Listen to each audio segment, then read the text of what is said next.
Welcome, everyone. Thank you for joining us today. This session is Ovaries and Fertility when you're 40 plus. And I want to say a big thank you to our sponsor, California Fertility Partners. And before we kick it off with this session, I wanted to make two reminders. One is I encourage all of you here today to visit our exhibit hall. It's a great way to continue some of the conversations that we're having in the sessions today, as well as really learn more about all the resources that we have here. And then for those of you online, same thing, to learn more about our speakers as well as all the resources available to you, please visit fertilityplanit.com. And with that, I'm going to give an introduction to our moderator, Monica Corcoran, and then she's going to be introducing the rest of our esteemed panel here today. So Monica is a Los Angeles-based writer who has reported on culture for the New York Times, InStyle, and O, the Oprah magazine. She is a creative consultant on Project Runway and is the author of The Fashion File. So we're really happy to have her here today, as well as the rest of the panel. Thank you. Hi, everyone. You're probably thinking, what does all that fashion have to do with fertility? I actually am a journalist, and I wrote an article a couple of years ago that appeared in Los Angeles Magazine about trying to get pregnant after 40 and the whole infertility subculture here in Los Angeles. And I woke up this morning and I was thinking about the conference and this panel, and I thought to myself, damn, I wish this had been around when I was 40 and trying to get pregnant, and 41 and trying to get pregnant, and then at 42 still trying to get pregnant. I know we all know that dealing with infertility it can be a really isolating experience, and I was thinking about that as well. It's emotional, and it's not a topic that comes up at cocktail parties or luncheons or maybe even with your best friend because it's so singular. When you're going through it, only you know about the desperation you might feel to start a family or how haywire your emotions are because you're injecting yourself with hormones. So it's a very singular experience. And when I wrote this article, I realized, A, how many women were having a similar experience to mine, and B, how badly they needed to talk about it. I got hundreds of letters. I've written many articles. This was the article that had the most profound impact for me personally, but also with an audience. I got hundreds of letters from women just saying, A, thank you for the information, but also for sharing your story because I've been wanting to talk about mine, but it's so difficult. So that all brings me to how excited I am to be here on this panel and to have this conference. Like I said, I would have been here all weekend a couple of years ago. Quickly, my story is this. I got married in my late 30s, and I'm glad I waited. But at about 40, I said to a friend of mine, we're thinking of starting a family. And she said, you should stop thinking and start doing. And it wasn't until that point that it struck me that I really knew nothing about my reproductive health. I didn't realize that the quality and quantity of my eggs had changed after 35. I just knew nothing. And I'm a journalist, so I'm sort of a professional know-it-all. But when it came to having a baby, I didn't know much. So writing this article, I learned a lot, but I spent a lot of time Googling. I spent a lot of time reaching out to doctors who are actually on this panel. So I'm so excited that they're all here in one place. And we have a long Q&A section so that you can actually ask them the questions that I so desperately wanted to a couple of years ago. I did an IUI at 40, and that didn't work out. Fine. Okay, we're moving on to the major league. That was Little League. I did an IVF, that didn't work. Did another IVF that resulted in a pregnancy that unfortunately ended in a miscarriage that created a major complication. So my husband and I were derailed for about 6 months. But my third IVF was the charm, and I did get pregnant and gave birth at 43 to my daughter, Tess Darling Harrell, who is now 2. And Dr. Mars was my doctor, so to have him sitting here next to me, I mean, he really is like a personal superhero to me. So anyway, I didn't expect to cry, but I'm overcome. And I'm sure that if you've seen a reproductive endocrinologist or any type of specialist that helps you, this person becomes such a touchstone in your life and so important. So I'm thrilled. Let me jump in and introduce my panel here. I have Dr. Mars here, who is the leading reproductive endocrinologist at California Fertility Partners. I'm going to let them speak professionally about themselves, and I can just say that his ease, his confidence, his expertise, and his lazy Texan drawl, which you'll hear, really soothed my husband and I throughout the process. Dr. Catherine Deugarte, who I was so excited to meet because I've heard her name for years here in LA. She's a reproductive endocrinologist as well with Pacific Fertility Center and a clinical professor at UCLA. Dr. Tao is another specialist that I saw along the way, and it's Dr. Tao Xing Ni, although everyone refers to you as Dr. Tao. In fact, if you haven't already heard his name, if you're at a party in LA and you mention that you're trying to get pregnant, whether you're 32 or 42, someone will say, you have to see Dr. Tao. He will stick you full of needles and he will give you these herbal concoctions that you will hold your nose and drink and never forget for the rest of your life. Dr. Mars referred to them as swamp water. You weren't supposed to tell Dad that. But they work. And Dr. Tao is the founder of the Tao of Wellness as well as Yosan University. So why don't we start and let them speak about themselves, beginning with Dr. Richard Mars. Well, as she said, I'm originally from Texas and still miss it every day.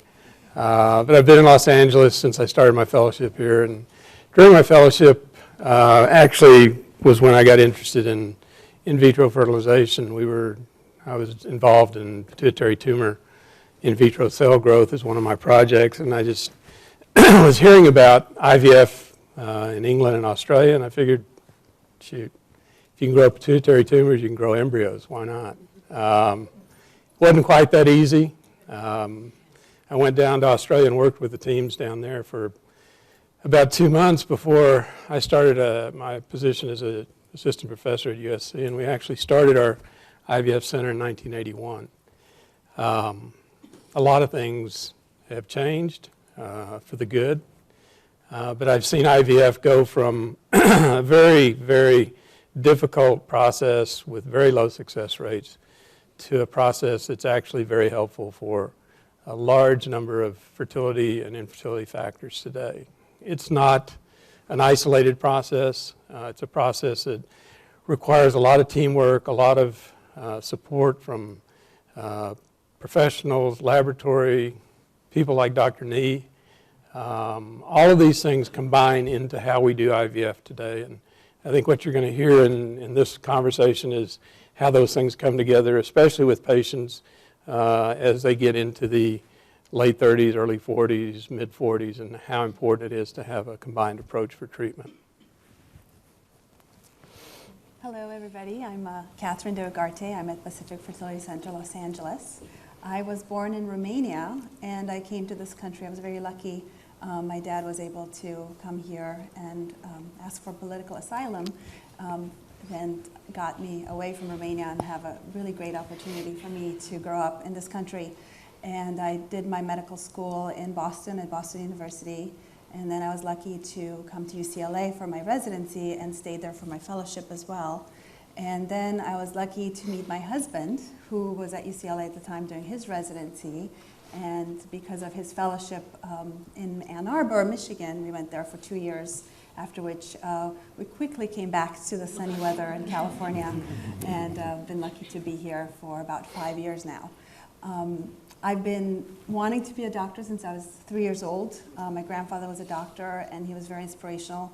He was one of those wonderful role models that everybody would want to have as a doctor. And I grew up with that environment, and didn't want to be an infertility doctor when I was 3. I don't think the field was quite evolving at that time, but wanted to be a pediatrician. And when I rotated through OBGYN and learned about reproductive endocrinology, I found it really fascinating in a field that could help women get a baby. And through the process, it's been wonderful. Being a mother now, I so want that for my patients. And just to give you an example, my daughter came home from school the other day. She bought me a little mug that said, "World's Greatest Mother." And she wrote me a note. She said, "Dear Mom, thank you for helping me born.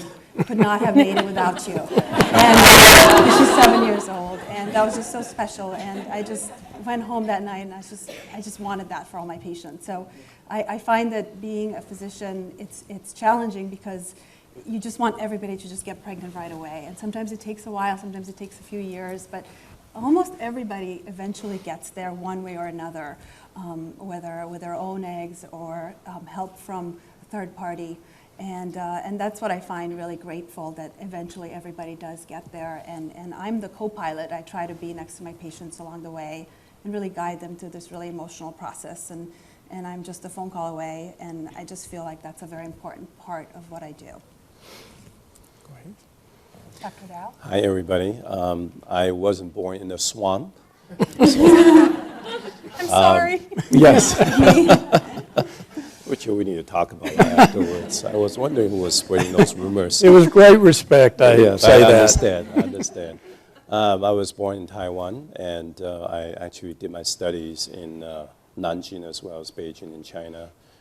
Did my internship and residency in some of the hospitals there. And I work in fertility clinics in China in 1987. My practice begins about approximately 30 years ago. I'm actually the 38th generation in my family who do acupuncture and Chinese medicine. So it's been a long lineage. So when I was born into this family, I was actually playing with swamp water early on, even though I wasn't really born in the swamp area. So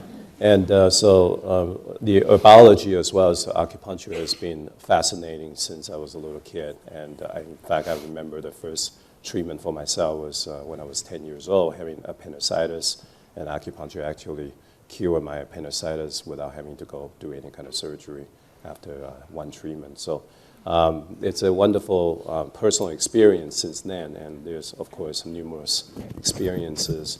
In 1983, when I started practicing, working under my father, at that time already, there was, that was, I think, the very beginning of IVF, so not many people was doing IVF or even insemination then.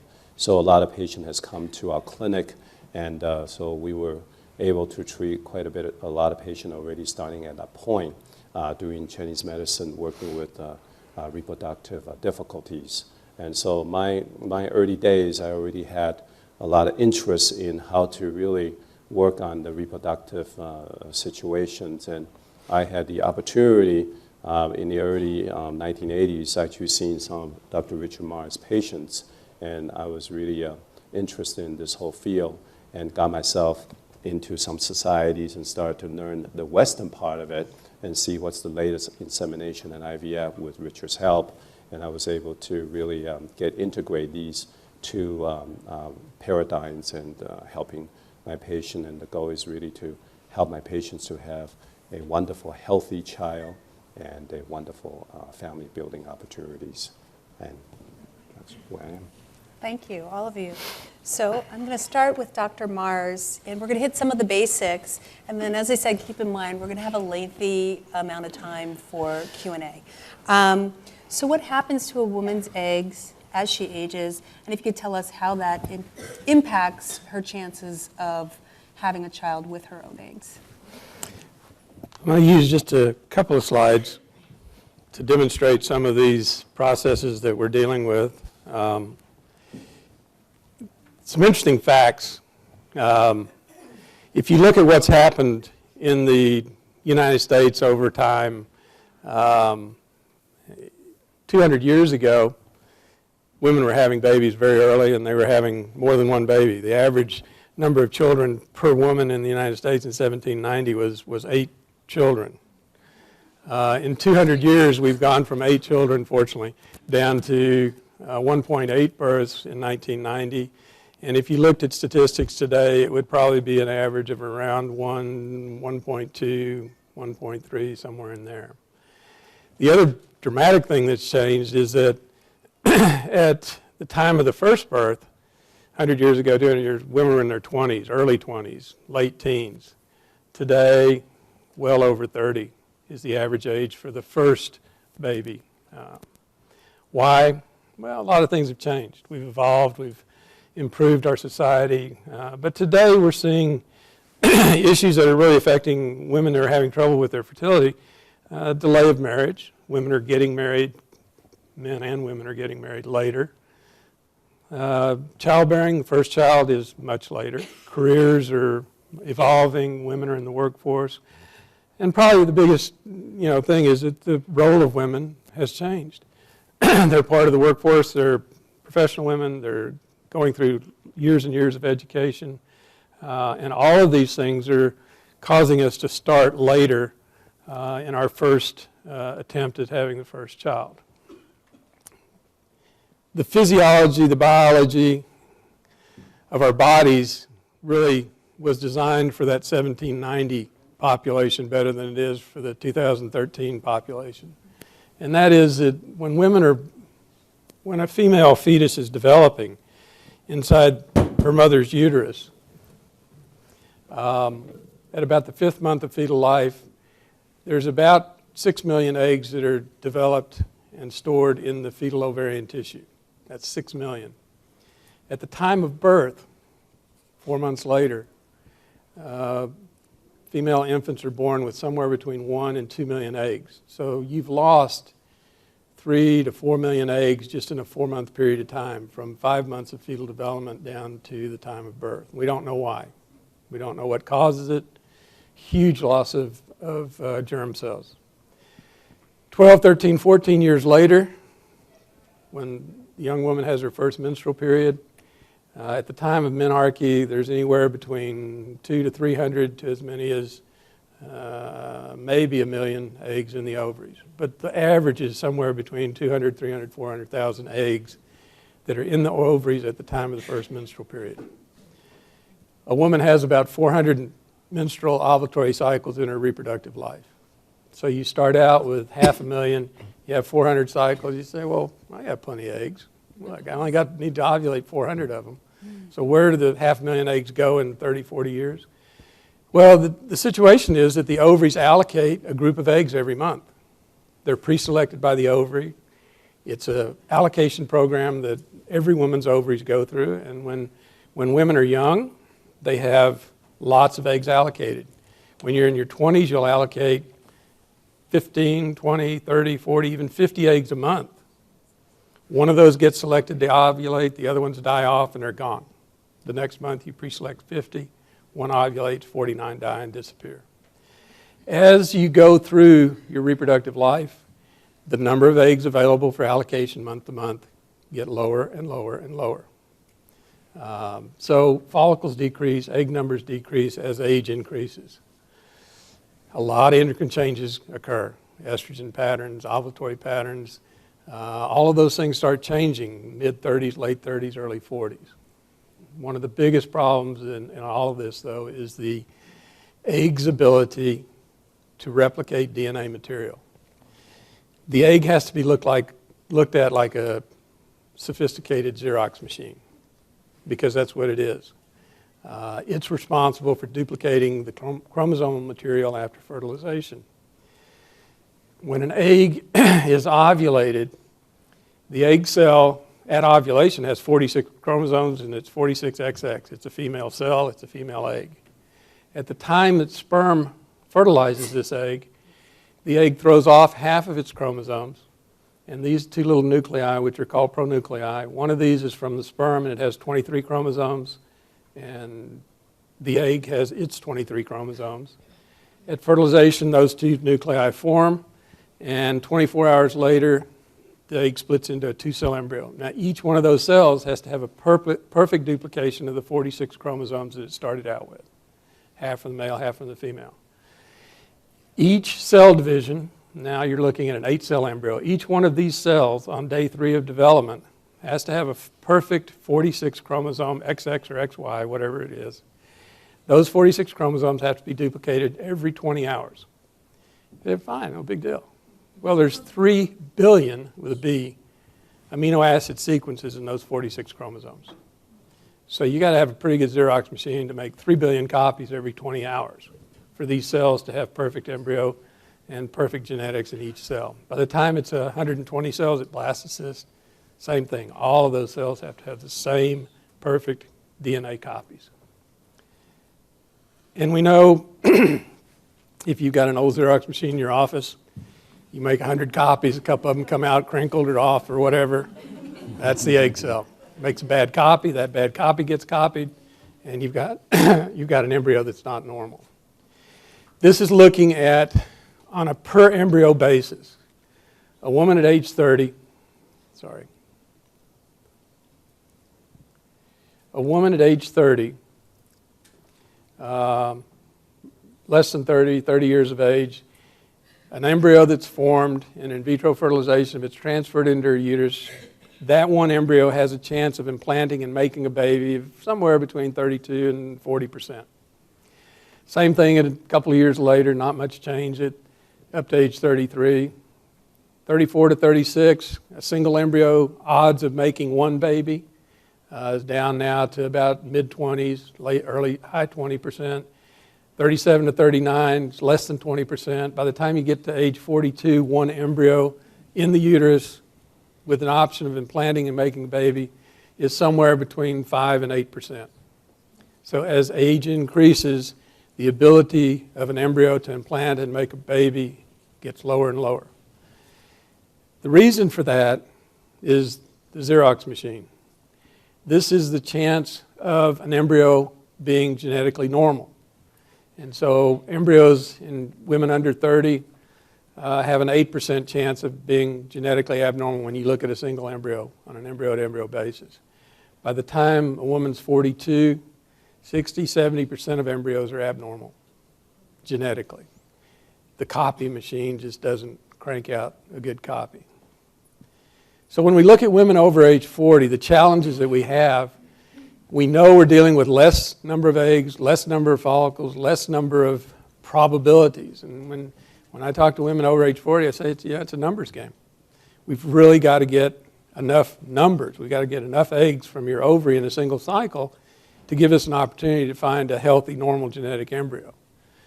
Some of the things that we have learned and are very important is all the changes that start occurring in the late 30s, early 40s that Dr. Nee has known about for 2,000 years. And he finally taught me, in the last few years, that these things do change. We have to deal with their reproductive hormone changes as they age. These are important. These are what we have to deal with. This is what we try to correct with natural hormones and herbal, the swamp water hormones. And he's an amazing man. I want you to understand what he does, I wish I could do. But that's why we work together, because he does it well. The variation in egg DNA replication, we're at the egg's mercy. It's either going to be a good one or a bad one or an in-between one. The one thing that people don't talk about, 44-year-old women usually aren't married to 23-year-old men. Well, maybe in this city, but not often. The age of the male factors into this. Old guys like me don't make good sperm. And there's more and more data that's accumulating now that the age of the paternal genetics is having an impact on embryo genetics. We don't know much about it, but I do think there's more to that story, and we need to actively look at that and try to see how we can correct that if possible. These are the things we'll talk about in question and answer. Thank you very much. Thank you.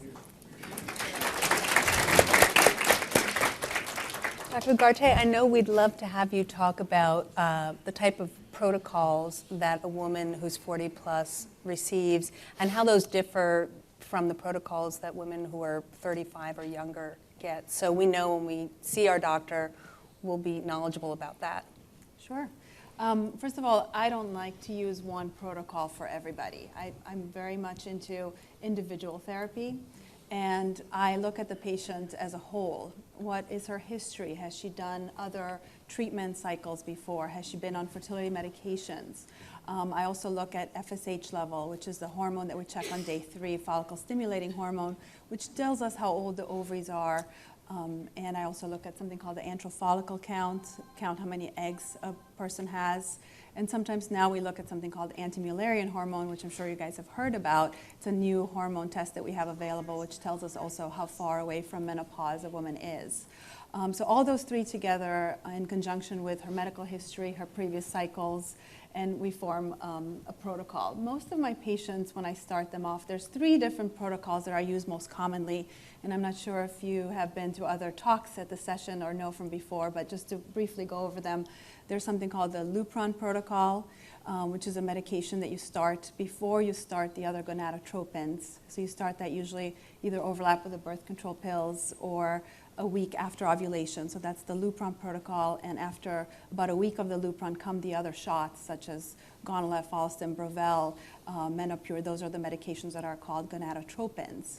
And then basically what the Lupron does is it makes the follicles grow slowly so that one doesn't advance before the others do. When you give the other medications, they all grow at a similar pattern. The problem with the Lupron protocol in some of the older patients, it's sometimes too suppressive. So I personally like to use the next protocol, which is the antagonist protocol.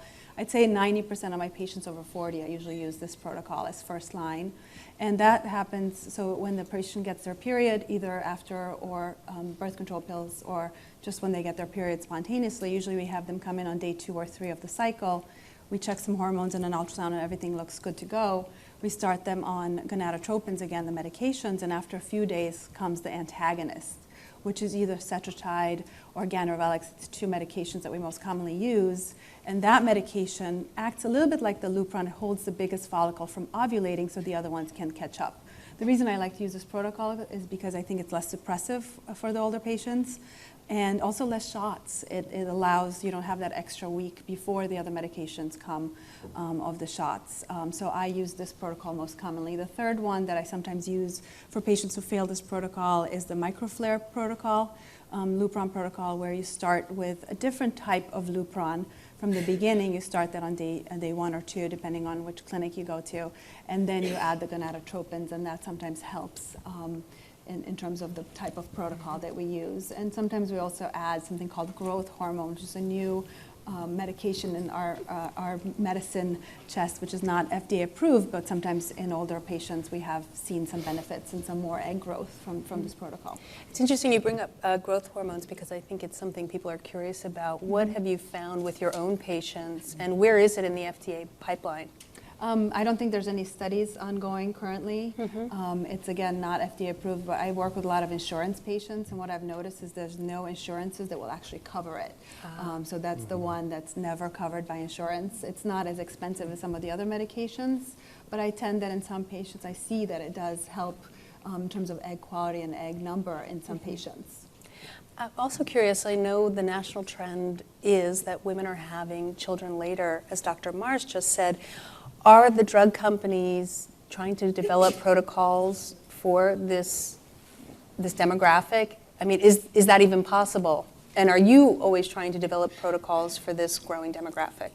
I don't think they're specifically targeting that demographic, but it seems to be more common in LA, for example, that women are over 40. When I was in Michigan for my 2 years there, they never had an IVF cycle in a woman over 40 at the Henry Ford Hospital, which is a pretty reputable hospital. In fact, I had a patient who was 40, and they said, well, you shouldn't even try IVF. You should just suggest egg donation, because she's 40 and we've never had a 40-year-old to even try IVF.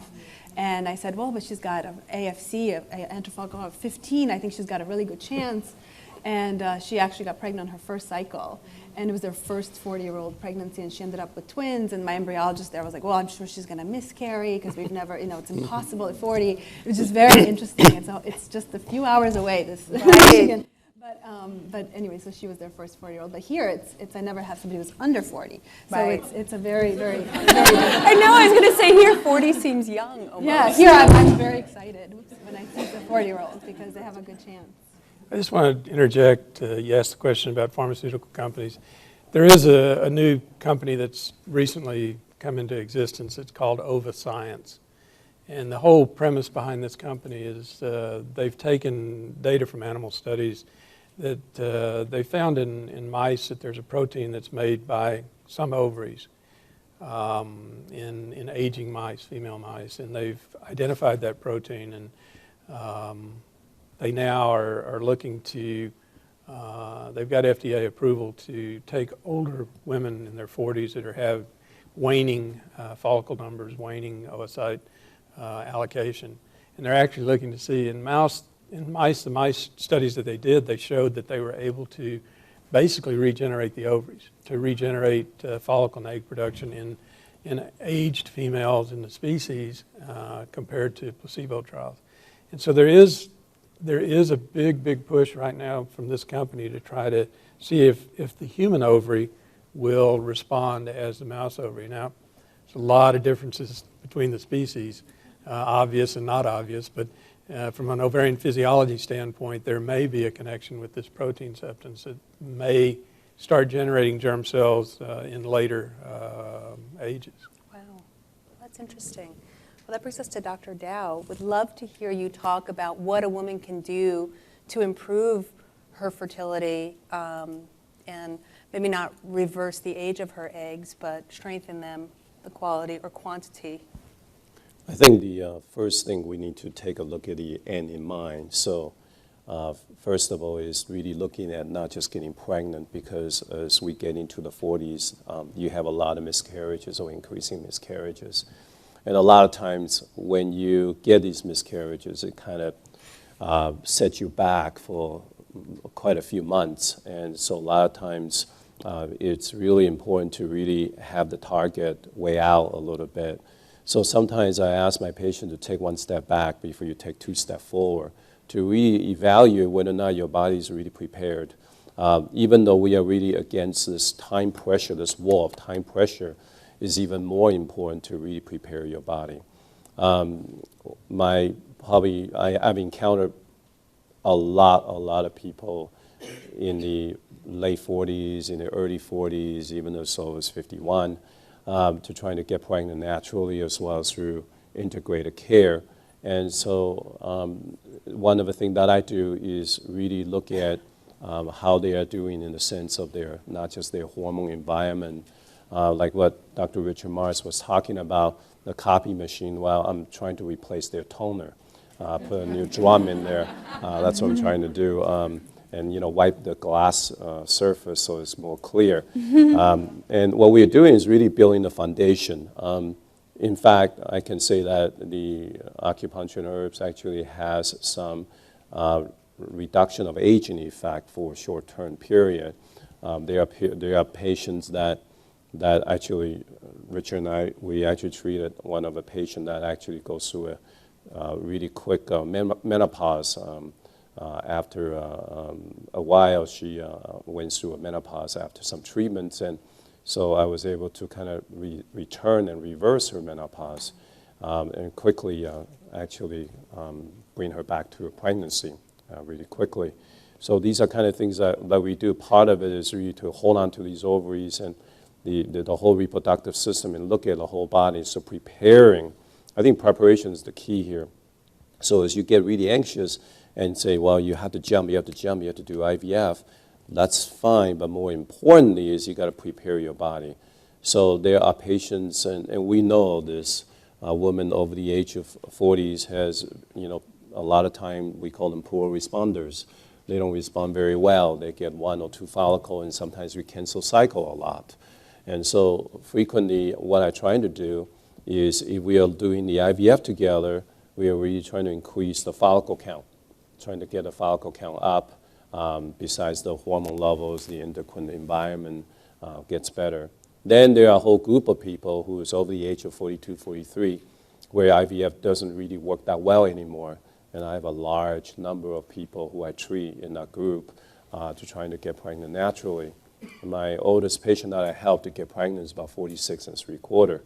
And it's hard work. It took her about 1 year to trying to get there, and that's a lot of work, a lot of swamp juice, and a lot of different supplements that we have to do, a lot of acupuncture treatments, but it amazes me every day how that, and depends on each individual. Not every patient would respond incredibly. Some patients just don't respond very well, but majority of the time that we can see definitely improvements in their hormone environment, in their endocrinology, especially in their ovarian counts, and the AMH. Actually, I treated someone who has an AMH about 0.17.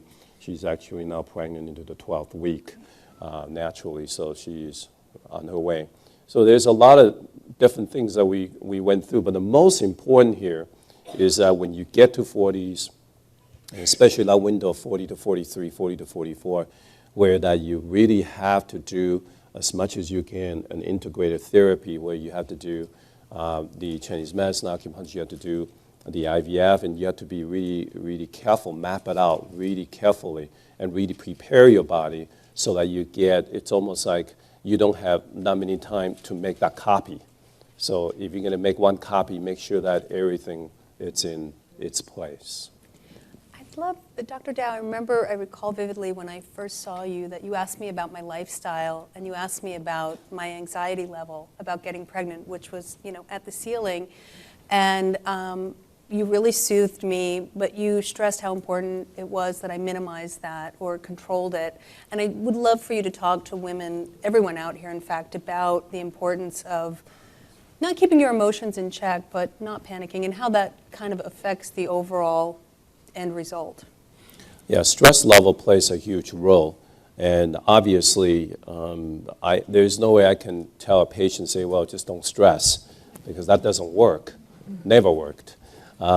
In the sense is that stress plays a huge role. We actually look at ways that we can really reduce this stress in a short-term period if we can, because trying to get pregnant is stressful, regardless how you put it. So one of the ways that we do a lot of times is acupuncture itself relaxes you. So it really does help you to reduce stress, just to make you more calmer. Right away, that's already very helpful. And some of the ingredients in the swamp juice, I would really help them to sleep better and relax better. Part of the other thing that can really help to reduce stress is sleep. I can't emphasize the importance of getting 7 to 8 hours of sleep, if possible, uninterrupted, if it's possible. That's a very important key, because if you do sleep well, your body is restorative, and that's going to help the body to prepare and then help the body to relax, and actually the body is less stressful. And the stress really have two components. One is the stress from the outside, and one is your own stress and how you react to the stress. Sometimes we cannot always control what stress coming from the outside toward us, but there's a lot of things that we can do to really manage how we react to the stress. So a lot of times it's about having a new perspective on different aspects of the stress. So a lot of times I would spend some time with my patients looking at their stressors, looking at what's stressing them out. Could it be because their husband is snoring at night? If that's the biggest stress they have. Could it be because, there's a lot of, you'd be surprised how some of the stressors are something that you can't even imagine that is a stressful thing. So a lot of times you want to look at a person's perspective and really help them to go through it. And if they have 1,000 things that stresses them out, I usually send them to a mental health professional, because at that point, we're probably going to need about 3 hours of time. But beyond that, meditation is also helpful. Doing some meditation is really good. And have a regular exercise regimen really is helpful, as long as you're not running Ironman or those Ironman things, marathon. Those running in Hawaii, it's really amazing. But try to stay away from those things. But otherwise, a regular, gentle, moderate exercise actually is really helpful. So these are some of the things that I would really prepare my patients to really reduce stress. The other thing I really want to say is sugar. You have to really keep the sugar down, because the sugar creates so much. If you start eating a lot of sweets, your blood sugar just go up and down so much. That actually is a stressor. That creates quite a bit of stress on your body. It just drives your insulin crazy, first of all, and it drives all the other hormones crazy, because it couldn't figure out what you're doing. So a lot of time I try to get my patients to eat a regular meal. That's very important in trying to keep their sweets and alcohol down. I remember that. Yeah. And of course, all I wanted was sweets, but I followed your advice. Well, we're going to open up to audience questions. If you don't mind, if you could just give me a show of hands of how many people have questions, so I can gauge how long our doctors will talk. Okay, I want to make sure we can get to everyone. And who has a microphone? Oh, hi. If we want to start maybe right here in the front row. And then right behind her. And if you could just say who your question is for, whom you'd like to have answer. Dr. Mars, I was wondering, does genetics play any role in my egg quality? My mother got pregnant naturally in her 40s. My maternal grandmother and maternal aunts also got pregnant in their early to mid 40s naturally and healthy pregnancies. Is that going to mean that I'm going to have a better chance of having better egg quality at my age, or does it have nothing to do with it? Well, it probably doesn't have anything to do with the genetics of the egg. It probably, though, suggests that genetically you have more eggs allocating. Your family, your maternal side of your family has more eggs in their 40s than, say, the average. And there's more options for those eggs to be normal once they fertilize. So the genetics of the egg are independent. It's the number of eggs that women have in their 40 to 45 year range that really gives us better odds in achieving pregnancy. Each egg is independent. When it fertilizes, it's either going to make a genetically normal embryo or it won't. But if you've got, for instance, if you're doing in vitro fertilization at age 42 and you've got a dozen eggs that we've been able to retrieve, that's much better odds of finding a genetically normal embryo than if you have 4 eggs. And a family history of late pregnancies to me means that probably you're allocating more eggs from an allocation standpoint than just the overall quality being different at age 40 for you than the next woman. Thank you. This question is for anybody who has the answer. That'd be Catherine. You mentioned earlier that Ovascience is using a protein to regenerate follicles, and I stumbled upon an oocyte club that had a conference in Spain, and they were using stem cells to produce new oocytes. So I wanted to know if anyone here had heard about that, had any opinions about it. I've seen those same things on the internet. Patients have asked me about stem cell therapy for oocyte production. We do not have any knowledge of the ability to generate an oocyte from stem cell activity. They may be using some sort of stem cell for physiologic purposes.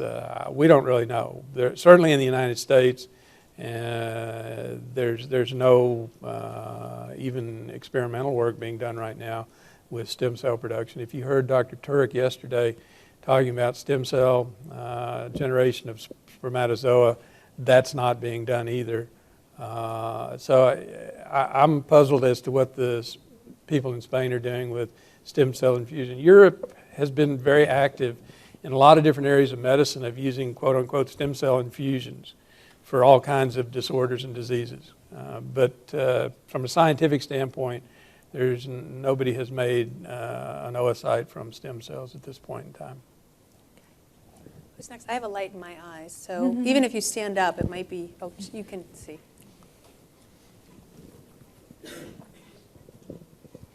Okay, I have a couple of questions.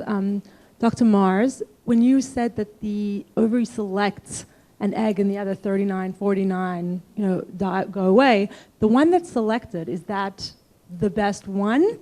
Or is it just random chance? We don't think so. Okay. And we don't understand how one egg is selected out of a group of 50 or a group of 4. There's a lot of intrafollicular proteins that are secreted as follicles begin to grow. The dominant follicle is the one that's selected by about day 7, 8, 9 of the cycle if you've got a 28-day cycle. But we really don't know how that process occurs. We do think it's random. We don't think the egg has anything to do with the follicle becoming dominant.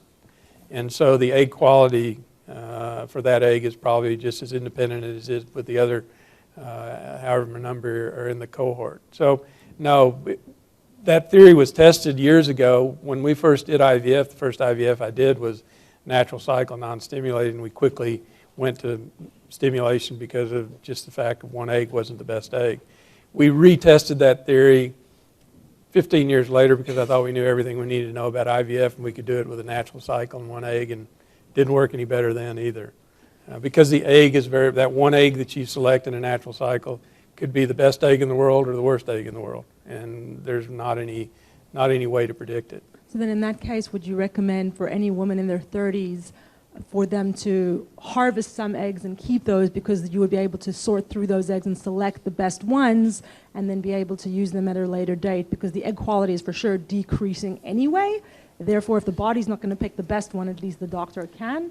Is that Yeah, I what you're saying? think Catherine and I would both encourage women in their 30s that are not looking at being pregnant in the next couple of years to consider oocyte freezing, because that's the biggest problem that we deal with today in her practice, my practice. Anybody that does this, we're fighting the age issue. And the time to freeze eggs is not at age 40 or 41 or 39. The time to freeze eggs is, late 20s, early 30s. And you can freeze a larger group of eggs. They're going to be variable. If you freeze 15 oocytes at age 31, not all of them, when they thaw out, are going to make a baby. Just like every month when a woman ovulates at 25, if you want to get pregnant, just start having intercourse at the proper time. It'll take you, sure, it could happen the first month you try, but it may take you 3 or 4 cycles because of a lot of variables that the human system has built in. But the egg variability is one of those. When we look at egg donation and do genetics on egg donor embryos, we still find a percentage of those that are abnormal genetically, even at age 24, 21, whatever. Okay. And just to add to that, sometimes it's a good idea to freeze if you are in your 30s and you're thinking about freezing eggs. I always recommend to my patients, if it's a possibility, to consider freezing half of them as embryos. If you have a partner, with a partner. If you don't, with donor sperm, just so you know what they're doing in terms of fertilization. That way you don't think that you have 15 eggs frozen. Let's say you have 7 and 8. In the 8th group that you choose to have embryos, maybe only 2 make it to actual frozen embryos, so that you kind of know what happens to the other eggs, so you don't have false hope. So you kind of know what's frozen for you. Okay. And then Dr. Tao, the question was when you do an implantation, so I've known women who just lie down for 2 days afterwards, like they don't move. Does that really make a difference in the implantation? Like it seems like it's so deep inside there. Like how much does movement or exercise or any kind of action after implantation make a difference? I just wanted, so everyone can hear, you're talking about after the procedure, the idea of doing bed rest. And how effective is that, and how many days or hours? Who wants to answer that? Well, there is this standard thing that most reproductive endocrinologists and the field does is after the implantation, you should probably go to be bed rest for the rest of the day. And the next day, you should probably stay around the house. And some people actually, some doctor even advises you to take bed rest. There's really no study or major study that shows that an excessive amount of bed rest is going to really help you in the long run. We believe keeping yourself warm and really stay relaxed really helps. So at least the remaining day of your transfer, you should really be not more. And I think bed rest at that day is ideal. The next day, I usually tell my patients to work around the house, reduce your stress, keep yourself warm, and just have a relaxing day and try not to get out of the house on the second day. Then the third day, you can resume everything, all your activities. In fact, a lot of time when we do acupuncture treatment, a lot of time we can do it before their transfer, and as well as on the third day of their transfer. That's the day where they get out of the house, and we usually have them come into the clinic and get treatment around that time. There was actually a study in Israel that showed no difference of bed rest versus just going back to your normal activities. But I do recommend bed rest to my patients because my patients are very type A personality. And if I don't tell them that, they'll go horseback riding, they'll go to 5 meetings, they'll be very stressed out. So for me, it's more about stress reduction rather than the actual process of bed rest. So I just tell them to take it easy, nothing heavier than the remote control, just to kind of enjoy the 2 days and read some good books. And I tell them if they're going to be on their laptop not to do work because that usually stresses people out. And I just want to add, I did bed rest one time 5 days, and that's excessive, but I think psychologically, whatever works for you, if that makes you feel like you're doing something, so much of dealing with infertility and trying to get pregnant is feeling out of control. So if there's something that you do that's obviously good for you, I didn't stay in bed for 5 days straight, but I took it really easy. I kind of gave myself that gift, and it just psychologically made me feel like better and that I was doing something. So I think it's personal. Who has a question? Yes. Coming from one acupuncturist to the other, Dr. Tao, would you be willing to share your protocol, like points and like formulas, especially dealing with male infertility? For male infertility? Yes. When morphologically there's something wrong, and then low sperm count. Well, right now, male, as you know, fertility issues has many different aspects, but the major issue is that we see clinically is the poor parameters, whether it's count or morphology or the mortality. You need to do the standard differentiation of syndromes, looking at the different systemic issues, whether it's what we call a kidney system issues or blood stagnation issues. So we can talk about it more afterwards because there's a whole protocol that you can do on different points for different individuals. And also you want to take a look at what that man does. A lot of times, first thing you want to tell them really is to reduce the stress, stop drinking and smoking. Those are things that's really, really hard on their sperm. Looking at their exercise level, I usually encourage my male patient to really exercise regularly. And also for sitting, I tell them not to sit for a long period of time because you just don't want this temperature down here to be so warm. And I tell them to basically, there's a lot of other things that we do. There's a whole sheet, so you and I can talk about it maybe afterwards. One question. How many times would you recommend, especially because he's like in his 40s, later 40s, how many times of ejaculation per week? Ejaculation per week? Something to do with Chinese medicine. Yeah. I think the question that I get asked a lot is how much sex can you have during ovulation time to get pregnant? Should I do it once an hour? Should I do it, once every 15 minutes? I always tell my patients to really, save the goose that lays the golden egg. Please don't kill the guy. They're really hard and they work hard. So a lot of times the partners are important. But a lot of times I really look at each individual. I mean, the couples are very unique bond and unique relationship. And also every man are very different. Some men can, have ejaculation once an hour, they'd be fine. I'm not so sure, but some men they just can't do it. They would start having back pain, dizziness, they'll faint, and they'll they might just have to go to ER. So it's all different. Now, it all depends on the situation again. If the constitution is weak, then we look at, when they start. I usually advise people to start having sex when the mucus comes in. Don't just do the stick test because that is very stressful. You do the stick in the morning, honey, we gotta have sex. I mean, that's such turnoff for most guys, and it's like scheduled sex. So a lot of time that doesn't really work very well. So a lot of time just go by the mucus and maybe every other day instead of, you don't have to do it every day. If you want to do it every day, that's fine. If you have the energy to do it every day, that's fine. You want to do it more than twice a day, that's fine. But the ideal thing is to really save that essence. So I usually ask people, when they are having sexual intercourses, they're trying to reduce masturbation time. So that way that they can really kind of save up their sperm and making sure that they have proper ejaculation and proper amount of sperm. I think we can take one more question from the audience, and I want to open it up to our online viewers as well. And we'll see if we have questions online from our feed. We'll take a couple, or we'll come back to the audience. So, hi. My question is, I've been doing some research about nuclear transfer, which I guess my understanding is that they can take someone like me with an old egg, and they can take my DNA and then put it into a younger egg.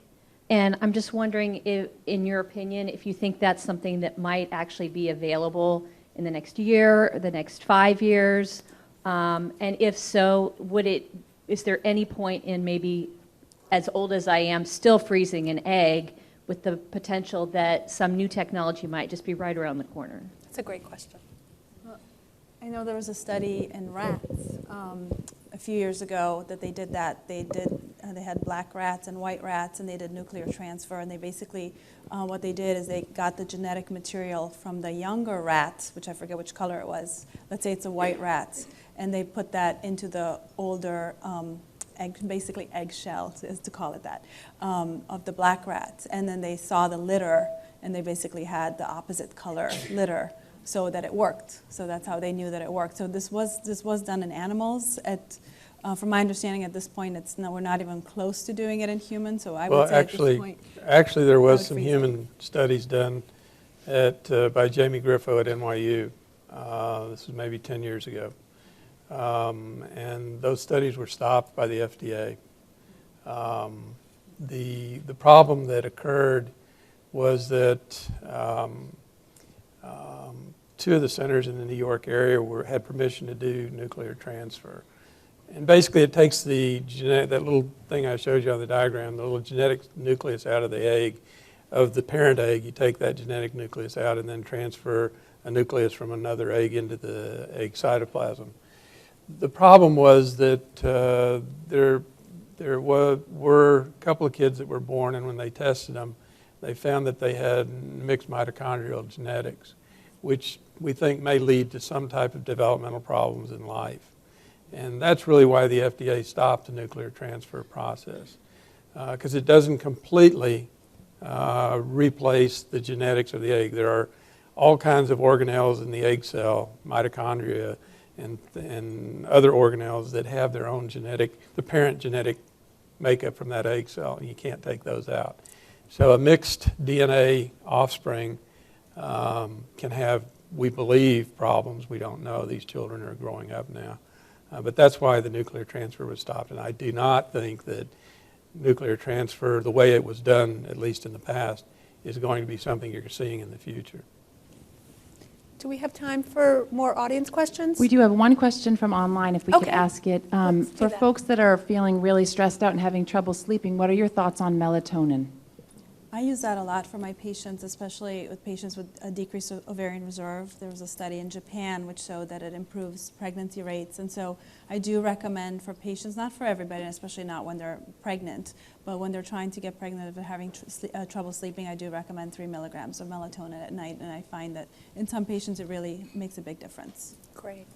I think you have to also look at sleep hygiene too, making sure that you have a good sleep hygiene. And a lot of people who actually have sleep problem tends to have sleep problem even before they're trying to get pregnant. Mm-hmm. So a lot of times you actually have to try to address the sleep issue more comprehensively as well. Let's go back to the audience then. We have about a minute and a half left, so. Hi. If you have a patient who would produce only one egg, regardless of the amount of drugs that you would give them, what sort of protocol would you follow? And I am interested in things like human growth hormone and melatonin and other things like that. You mentioned you just give melatonin to your patients if they have sleep problems, but I personally have used melatonin and it's suppressed my FSH, and then when I get off it, it lets it go, and then I suddenly produce a bunch of eggs. And I wondered if you actually had a protocol or if that was just a fluke in my case. Well, I usually give, for patients with decreased ovarian reserve, I sometimes give them like the 3 months cocktail is what I call it. Well, I give them in conjunction with acupuncture. I stress to them that's very important to do acupuncture. I don't think acupuncture is a one-time deal like a lot of patients think. I think they need to have a few months of it before they do their IVF cycle. And I also recommend CoQ10. There's been some recent studies that it helps. You can get it at Costco. So I recommend CoQ10. I recommend sometimes DHEA, which is something we give 25 milligrams 3 times a day. The CoQ10, it depends on which studies you look for, but 200, 2 to 3 times a day is some of the latest studies. I also recommend something that doesn't taste very good. It's not quite mud swamp, but it's a green swamp. It's a wheatgrass. I've tried it myself. But you have to have fresh wheatgrass. That's the other thing that I tell my patients. Goji berries, L-arginine. I know I've learned some of the tricks from you guys, and royal jelly is the other thing that I've given to patients for about a 3 months period before they go ahead and tackle an IVF cycle, at which point I would use an antagonist protocol with growth hormone to try to see if we can get more eggs stimulated. I don't know if you would do anything different. Well, one of the things that I commonly see, especially in women over age 40, but I'll see it in younger women who have a diminished ovarian reserve, is the physiology of their menstrual cycle. A lot of women, even younger age women, will start having a decreased estradiol production per follicle ovulated. And it most commonly will show up before ovulation, but the dramatic effect is in the luteal phase, the second half of the cycle. The estradiol tends to start tailing off or decreasing, even though progesterone stays elevated. The estradiol decreases in the last 7 to 10 days of the cycle earlier than it should. Before menstruation, the progesterone and estrogen should drop 24, 48 hours dramatically, your period starts. But women that were having a diminished estradiol production will start slowly coming down. And what that does, it allows the pituitary FSH to increase its pulsatility, and you may not get the same recruitment with a balanced estrogen-progesterone ratio in the luteal phase as you do when somebody's having a diminished estradiol. So sometimes adding a natural estrogen back into the cycle after ovulation and maintaining a threshold level of estradiol in the bloodstream, that FSH pulsatility stays in its normal pulse range, recruitment may improve, and it's possible why you saw it with melatonin, that may be activating that effect on the pituitary as a feedback effect. But natural estradiol will balance those hormones. The FSH pulsatility remains balanced, and you recruit 3 or 4 or 5 follicles in place of the one that you've seen in other cycles. So you really have to focus in on what's going on in that last 7 to 10 days of the menstrual cycle to improve the next month's recruitment and sensitivity of the follicles to stimulation when you're seeing somebody with diminished ovarian reserve. Yeah, right. Okay. Thank you. I wish we had more time, but I have to wrap up with a few notes. The first one is that I encourage you all to continue this conversation on Facebook or on Twitter, the hashtag @fertility or at FPS13. Also, my full name is Monica Corcoran Harrell, and I'm on Facebook, and I feel so strongly about this topic, and I'm always there to listen or offer any advice and share my experience. So if you reach out to me on Facebook, just look me up. I will get back to you. You can view all the programs. I'm sure you couldn't attend all the sessions on fertilityplanet.com for free all weekend, and then on demand starting tomorrow. I want to thank Ustream for recording all the programs. And I want to thank our panelists, of course, Dr. Mars, Dr. Deugarte, and Dr. Tao, for this wonderful session, and California Fertility Partners for sponsoring. So thank you. And thank you all for coming. I'm so sorry. Thank you very much for being part of this and being such a great audience.